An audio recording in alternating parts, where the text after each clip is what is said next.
Rushing woman syndrome.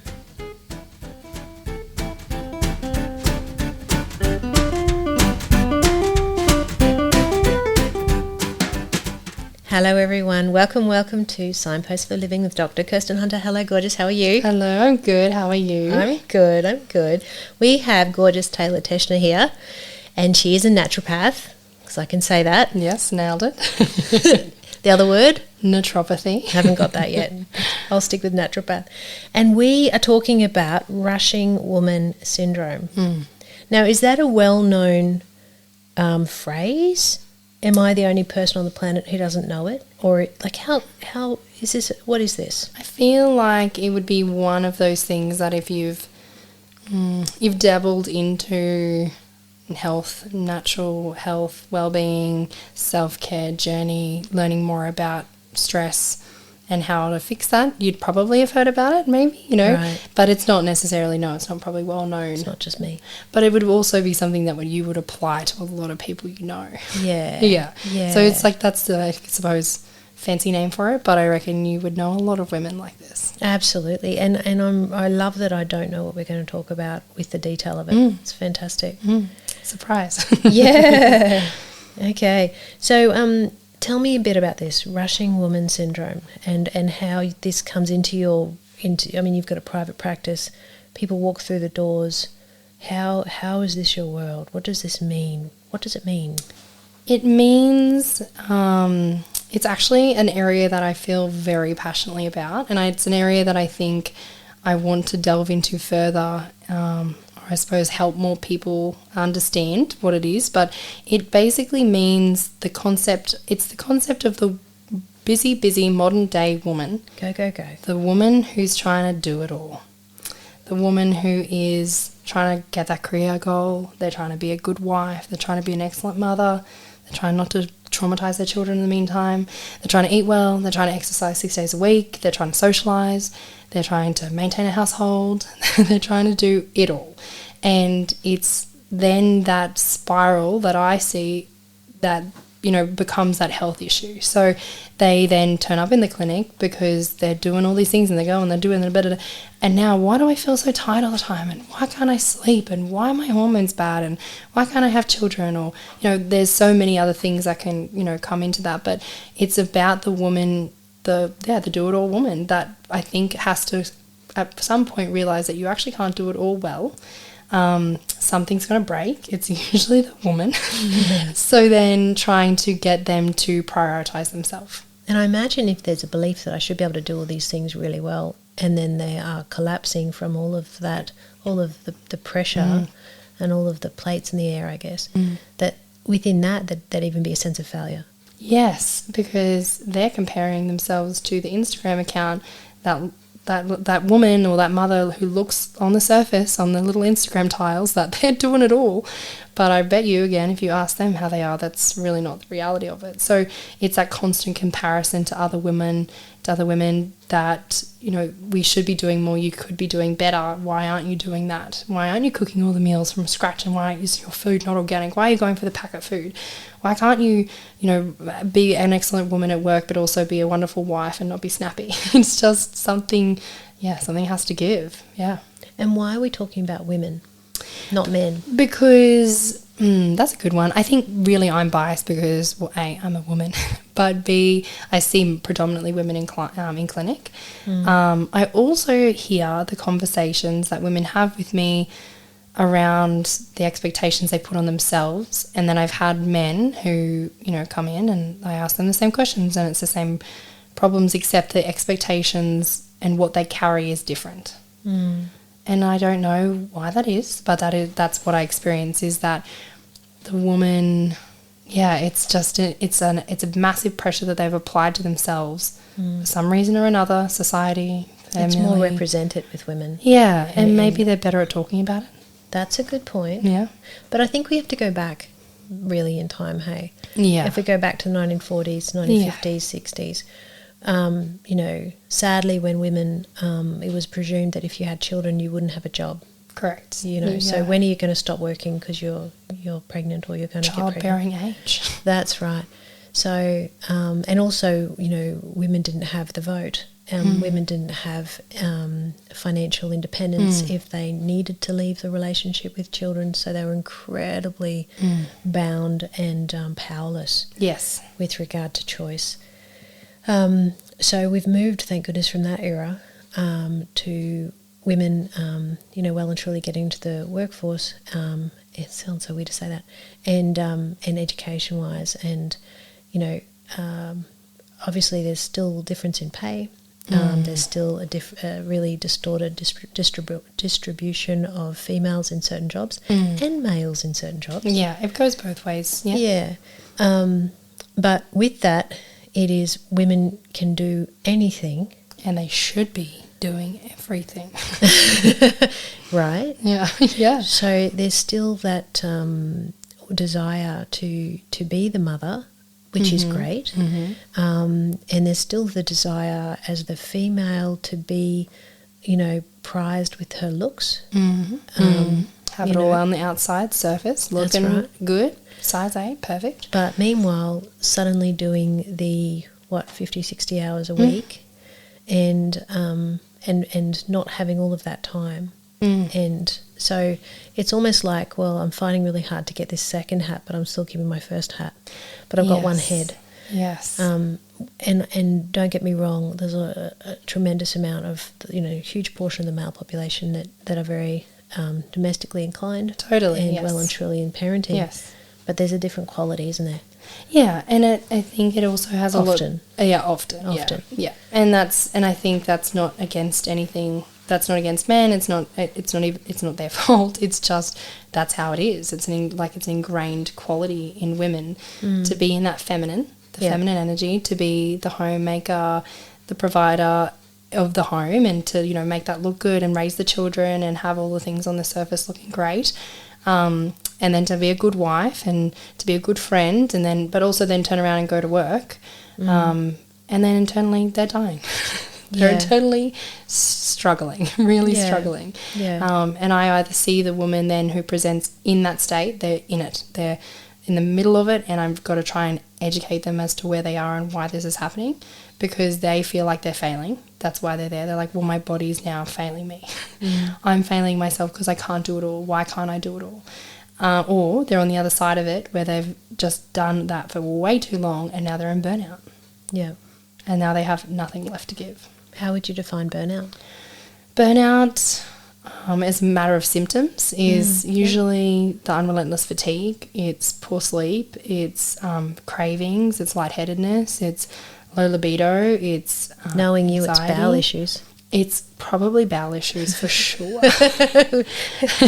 Taylah loves bowels. Yeah, Taylah likes to talk about poo. And it's anxiety, so a massive amount of anxiety, but also, emotional unsteadiness. So they feel like, one minute they're teary, the next minute they're angry. They can't hold their emotions together. They feel like there's nothing stable.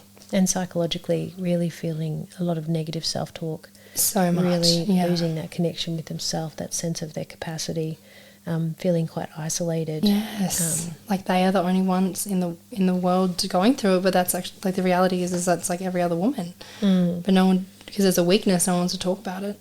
Yep. Yeah. Yeah. It's a bit like personal depression, isn't it? It's an incredibly isolating experience and you feel like you're failing and you should be this super mum and be, this Mother Hubbard connected and just roll with it naturally, but you're actually, in this incredible level of turmoil and you can't be enjoying the process because your mood is so incredibly negative. Hormones are changing rapidly. And that's very isolating. So anyway, sidetrack, but yeah, very isolating. Yeah, because again, like, to not be doing all of those things and not be doing all those things well is seen as a failure in society because you should be able to do it all. And that's like the conversation I'm constantly trying to have with women is stop putting the pressure on yourself to do it all, pick a thing, and you know what, stop. It's okay if you can't do it all. And so, I mean, obviously the conversations I have a lot of, with women is like the exercise conversation or, what they're eating or, how their what their self-care routine looks like. I talk to women about self-care constantly. It's one of the biggest questions I ask in the first consult is, okay, well, what do you do for yourself? What do you do for self-care? And so many women give me this response. That's like just a funny, very funny. Good one, Taylor, you idiot. Yeah, so it's that constant feel like they need to be on to be then doing and then be successful. But even when they're on, they're not doing anything because their brains are so frantic. They're not actually achieving. Can I say I have a pattern? You know me pretty well. I have typically over-ambitious desire to squeeze so much passion into life. You're the unicorn. What? The unicorn? You're the unicorn who like somehow well, I mean, I know this is not true, but I feel like you know how to do a lot of things and do them well. Maybe.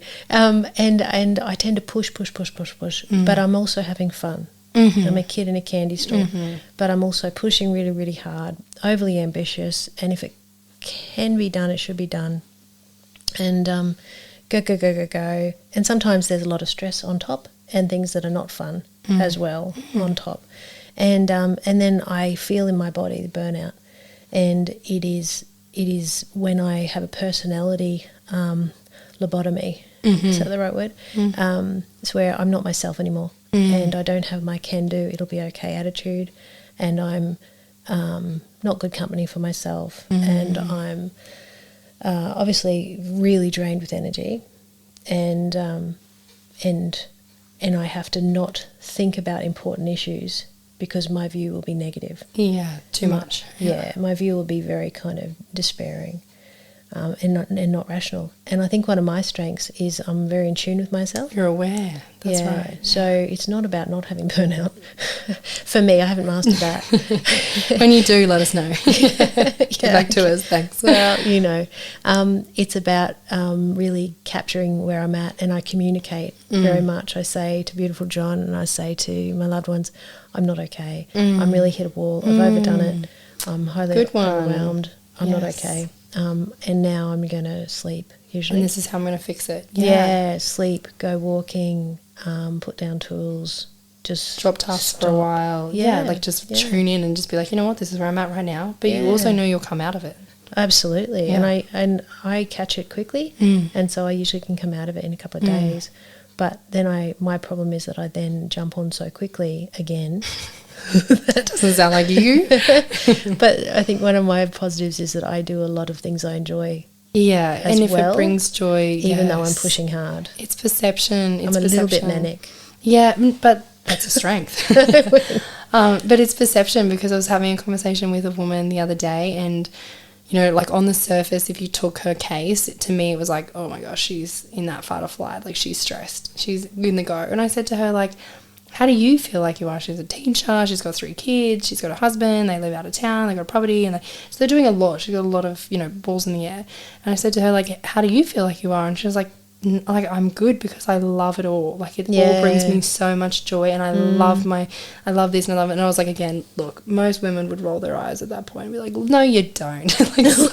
Bull ass, But I think that the reality is again, it's perception. It's like, if you love something and that's really bringing you joy, if it keeps you busy, that's good. But if you're constantly putting your energy into something that's draining you, and it's because you have to language, not because you want to language, that's the difference. Yeah. So I say to people, like, why do you go to those things on the weekend if they bring you so much joy? Oh, because, blah, blah, blah says, I should go. I'm like, but you don't want to go, so why are you going? It doesn't bring you any joy. There's that word should. Yeah. So again, it's like teaching them to like recognize their language, their behaviors, and then how they're going about their day, to then catch themselves like you're doing in those moments. Be like, wait a second. But they're so out of touch, they're so out of touch because it's just every day you wake up and it's just go. It's just go, and we do, and we've got to be, and then school, and then drop, and then work, and then the kids, and then the food, and then it's a lot. It's exhausting. And then the exercise. And then you should be exercising 6 days a week, an hour a week. No, just kidding. Don't do that. But, that's the perception that they have of themselves. And then why can't they fit into the dress? And why are their periods really painful? And why they got headaches every day? And why can't they sleep? They probably come to you and expect that you're going to tell them to exercise 6 times a day. Yes. And it's actually one of the best misconceptions, because people are like, what about exercise? And I'm like, you need to do less. You need to stop. Really? Yeah. And I'm like, so they go into they're doing their high intensity, fit former F45 situation. It's high intensity and it's very good for you, don't get me wrong. But those type of women, that's not you doing you any favours. Yeah. And I'm like, do you even enjoy doing it? No, I do it because I should. Yeah. So I'm like, okay, well, what do you like doing? I love going for a walk with my dog without my kids. No. You know, I love going for a walk with my dog. Go do that. Go and walk. Just go and walk there for 20 minutes. Really? Yeah. And then they come back and they're like, I feel the exact same. As in, they feel like nothing has changed physically because they've done less, because it wasn't working anyways. You know, them doing that high intensity workout was actually just probably bringing them detriment. Exhausting them. And they're like, wow, like my body's the same, but wow, I mentally feel so much better because I've been walking, you know. So, yeah, it's again like that, taking that pressure valve, you know, removing that pressure valve and just giving yourself a break. So what do you say when they say, okay, all these balls in the air, what balls do I drop? Yeah, it's tricky, and I say to them that's something you and your partner or you have to go home and figure out. I can't tell them, drop your kids. Drop them, see what happens. You know, I can't tell them, but I say you got to start to go home and you got to think about this. And I say, like, this, your homework for the next month is, yes, to eat and take your supplement and whatever, but also what are you going to start to change in your lifestyle? So then they'll come back, and I actually have a small percentage of women who come back and say, I quit my job.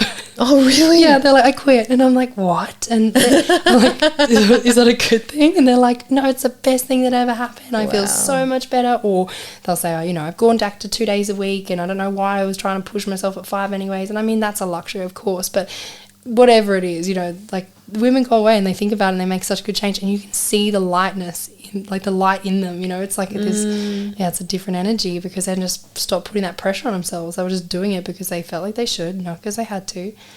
Or the exercise thing, or they were socializing, they were a part of this board meeting, or they had to go and do this with the school, and so they'll just let things go, and they're like, this is serving me, I feel better without it. It's really good. And there must be a element of efficiency as well. If you approach life in an efficient way, it takes less energy than if you're inefficient. And I'm fully aware that some personalities struggle with approaching a task or life and being fairly efficient with their time, and so therefore they really use up a lot of energy. And it's very hard to... Often this might sound really weird, but I have clients that say to me, okay, you have a family of 7. How do you not spend a day washing? And I'm a PhD psychologist and I'm talking about my washing. But what they're really saying is, how do you organise your executive function? How do you organise your life so that all of these things that take from you don't actually take from you? Yeah. And I think there's a lot to be said for that. You know, work smart, not hard.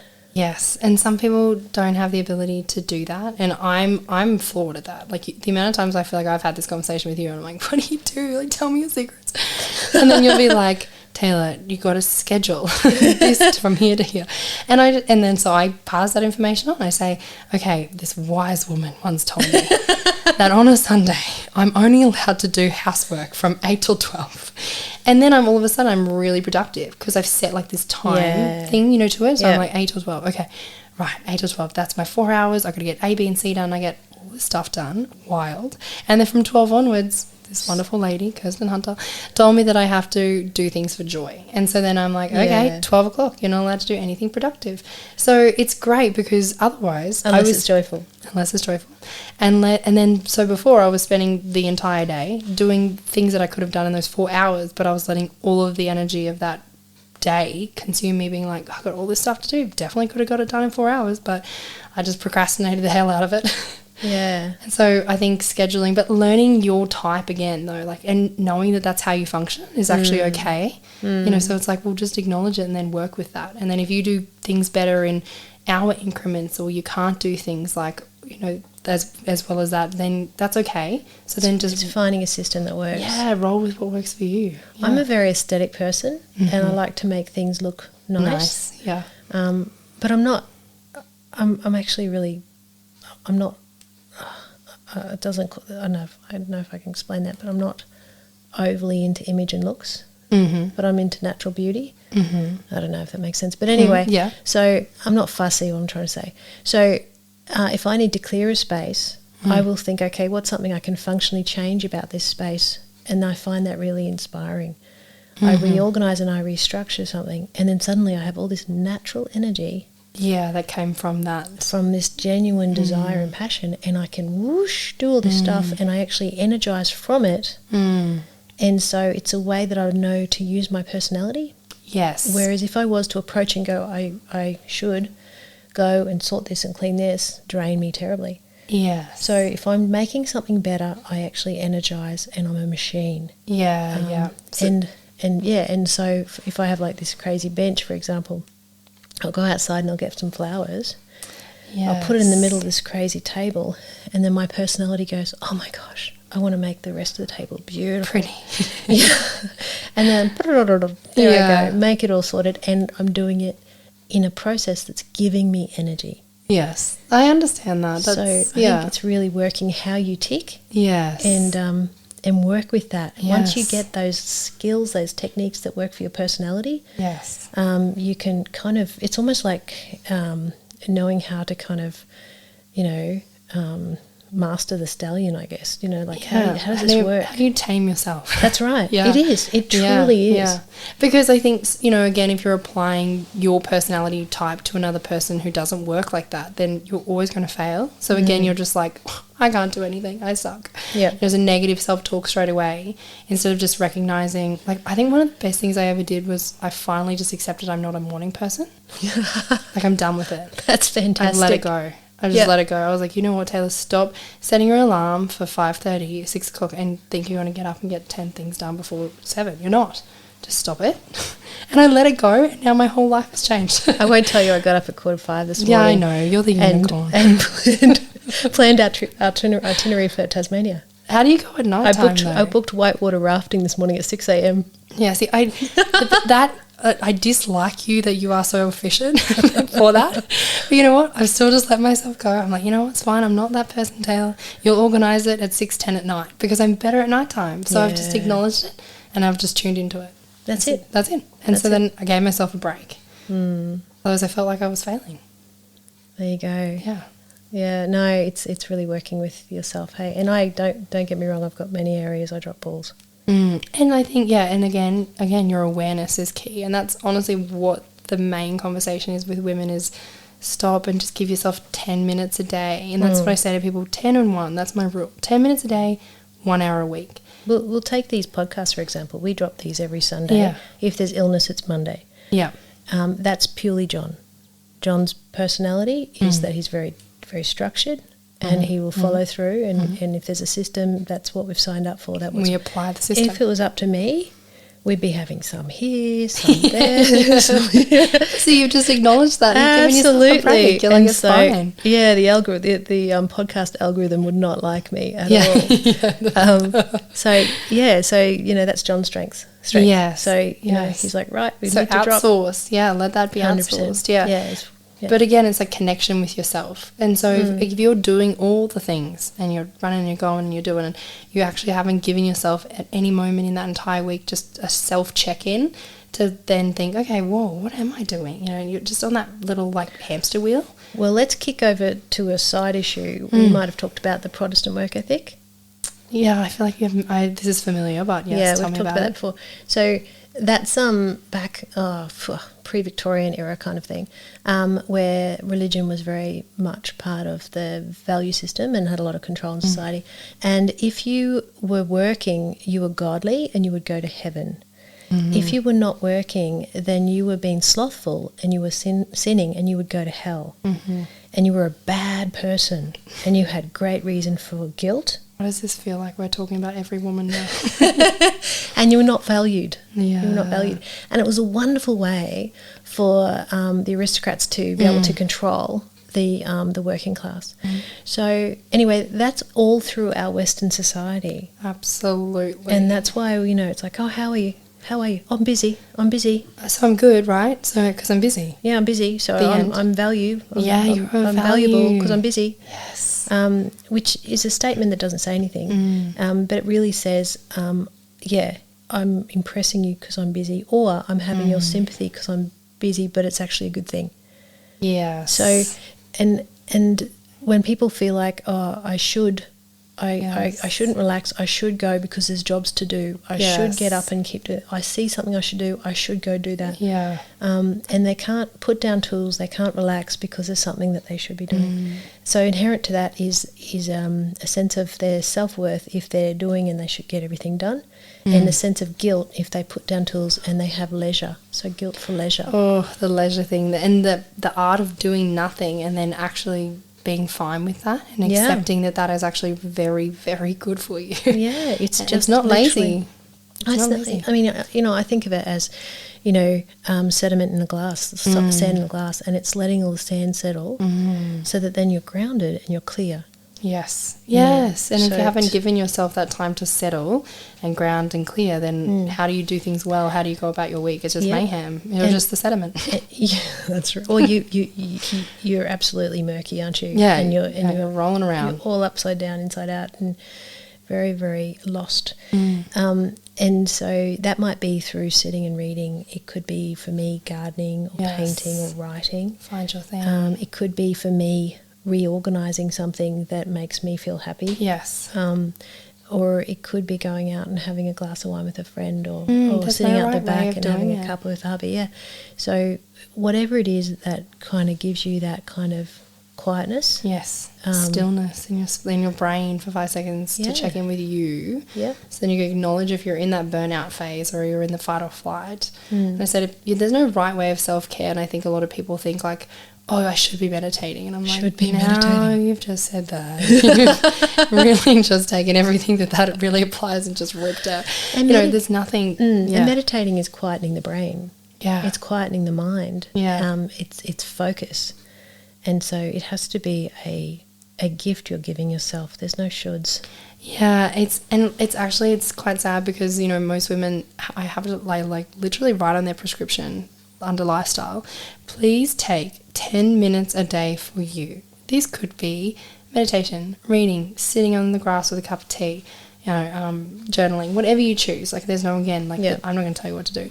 And then take 1 hour a week for you. So literally leave your house and go for a walk, or sit in the park and read, or, just get clarity. And instantly as soon as they've done that, it's like everything shifts because they've got the capacity to let themselves be better for what, like, as in, now they really wanted to implement food changes. Well, because they've given themselves an hour to actually think about what that looks like, now they've got the capacity to do it. Yeah. So it's like they've let the sediment rest, and so now they've got clarity. Yeah, exactly. Making better choices. Yes, it's a problem, but again, it's like success is measured by busyness, and like if you're not busy, then you're not being successful. And the premise is wrong as well, because you're always going to have more to do. So this concept, I've got to keep going because there's more to do, when there's always more to do. It's like the that gobsmacker from Gobstopper. The everlasting gobsmack, like everlasting. It's like that. It just keeps going. It just keeps going. Just keeps on keeps on going. Yeah. Blah, blah, blah. Help me. So I think it's about saying the list will always continue to have more and more on the bottom. So I will functionally do what I need to do to get through and streamline life. Yes. And I will do a few extra bits here and there. I'll do things I enjoy. Yes. But I'm not a workhorse, and I'm not going to be on my deathbed and say I had a clean kitchen.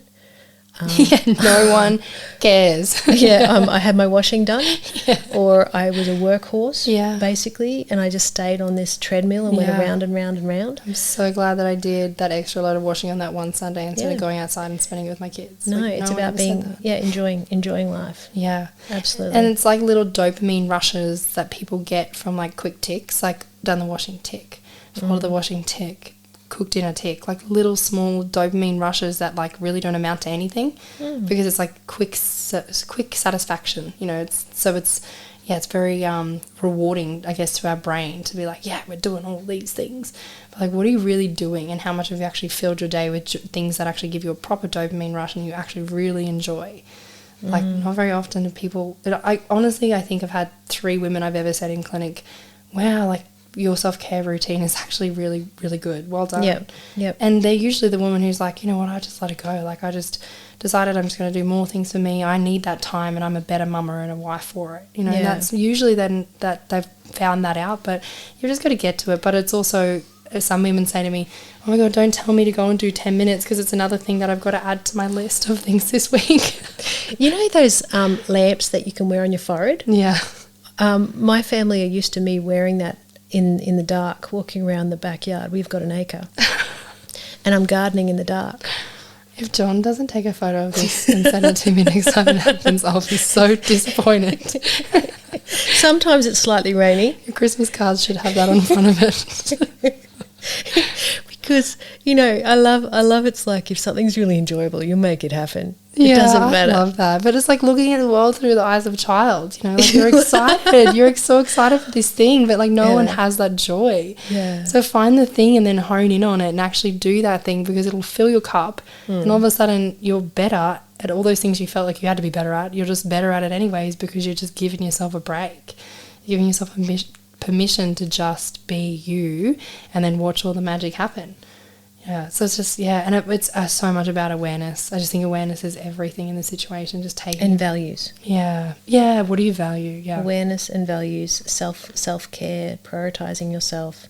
Yes, prioritising yourself, Again, which is seen as selfish, particularly for a mother. You know, it's like, well, I don't have time to prioritise myself. I shouldn't go and get that massage. Like that's... You know, I should be spending that time with the kids. I've worked all week. And I'm like, yeah, but what good are you if you're at home miserable? Yeah. Snapping at them because you're busy and stressed. Well, we have this thing that our 8 and 10-year-old are allowed to have technology when John and I go out. Mm-hmm. So, you know... They're like, get out of the house. Yeah. So they go, hey, are you parents going out? Are you going to go do some fun stuff? Do you want to go do 2 hours today by yourself? Do you want to go do something? So we have children that kick us out of the house and say, so good. Off you go, because then they get technology. It's a win-win. That is a huge win-win, and I will remember that for future parenting skills. That's the way not to do intentional. It. And will I head into the garden with my lamp on my head anytime soon? Probably not, but I'll find my thing that brings me that much joy. Or when I turn up to, I've currently got black enamel in my nails from painting. Yep. Stunning. Yeah, because again, does it bring you joy? Yes, it does. Well, actually, that. Normally it's oil painting. This was painting the pool fence. Mm-hmm. That wasn't fun. Yeah, recently we just painted the inside of our house. Handed that to John. Sure. So that didn't bring you joy. Now John gets the thing that does now bring him joy. It's done. Yeah. Gee, I love looking at that. I do. Yeah, recently we've been painting the inside of our house and like I just could not explain to people enough that they were like, that's a big job. Like, why do you want to do that yourself? And I was like, do you know how satisfying that is to my brain is to not think of anything but just paint? Like just backwards and forwards, listening to music, zoning out. I was like, I'd be a painter half the week if I could, just because it was like required no brain space. For once it was like just empty, just nothing. Quiet in your mind. It was so nice. It was my meditation. There you go. It was great. We might wrap it up. Thank you so much. You're welcome. Thank you for having me. Brought me into this world of the rushing woman syndrome and it's actually language for what I already spend time on, which is what you said. Fabulous. Taylah, thank you so much, darling. I really appreciate that chat. You're welcome. Thank you.